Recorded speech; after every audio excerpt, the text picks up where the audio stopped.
Hello, everyone. I am Christine V. Hides, author of the website Bless Each One, and I am here today with a little quick activity that I wanted to share with you because I don't know about you, but I just need a little joy lately. As we enter into back to school in 2020, it looks very different than any of us imagined. And I think there's just an overall feeling of, well, all the things. So I've been looking for ways to create a little joy when we are actually able to gather for the first time, socially distant, outdoors, very small group. But we're going to gather for a back to school blessing. And I was thinking about ways that because we're not going to be doing any singing and because we're really discouraging like out loud prayers and recitation, when we have kids, I want it to be fun. And so, and meaningful. So I was like, well, what can we do?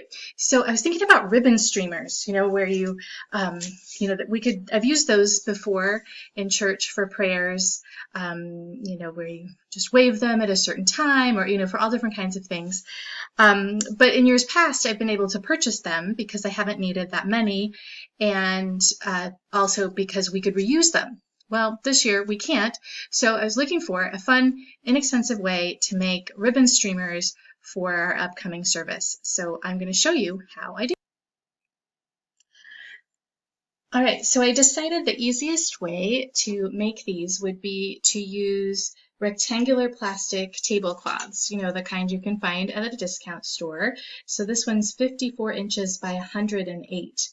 And so if I make this whole tablecloth into strips 1 inch wide, that will mean that I have about 108 of them, and that then each of the ribbon streamers will be half of 54 inches, or so like 27 inches, which is a really good length. It's not too unwieldy or crazy. So I've got my cutting mat, I've got straight edge, and I've got this roller cutter, which hasn't been working super great because it gets a little old, but we're going to give it a try anyway.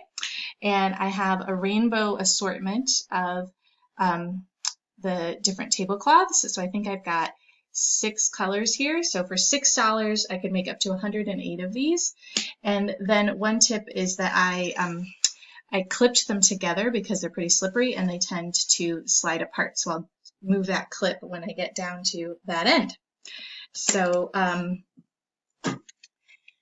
so we'll take the straight edge here and we will mark it out for 1 inch.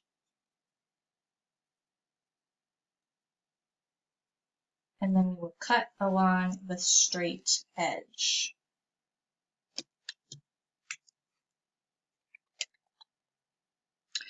Okay, so once I have those strips cut with the straight edge, one thing that I figured out as well is that you want to unfold the tablecloths until they are folded in half one way, the long way, before you stack them up, because then all you need to do is you have the folded edges all lined up here, and you do a quick slip through knot like that, and then you have a handle that you can use, that the kids can use when they're waving their ribbon streamers. All right, so here you have it. You have a handle at the top with a simple knot, and then the rest of the length. So again, this is the 54-inch wide, folded in half, so they're about 27 inches long total, and they've got a little handle, and you can wave them. I think this would be really fun if you can play music. You could let the kids do freeze dance, or if you're doing a song like Praise Ye the Lord, Hallelujah, you could have different sides of the room wave their streamers when it's their part of the song. Although, that might get a little tricky. You'll have to discourage people, you can't sing, but we can wave our streamers. You can use them during prayer time. I think that I'm excited. I think there'll be a lot of creative ways that we could use these. So if you have any ideas, please put them in the comments or visit me at christinevhides.com. Thank you so much and have a joyful start to a very different school year. Take care and God bless.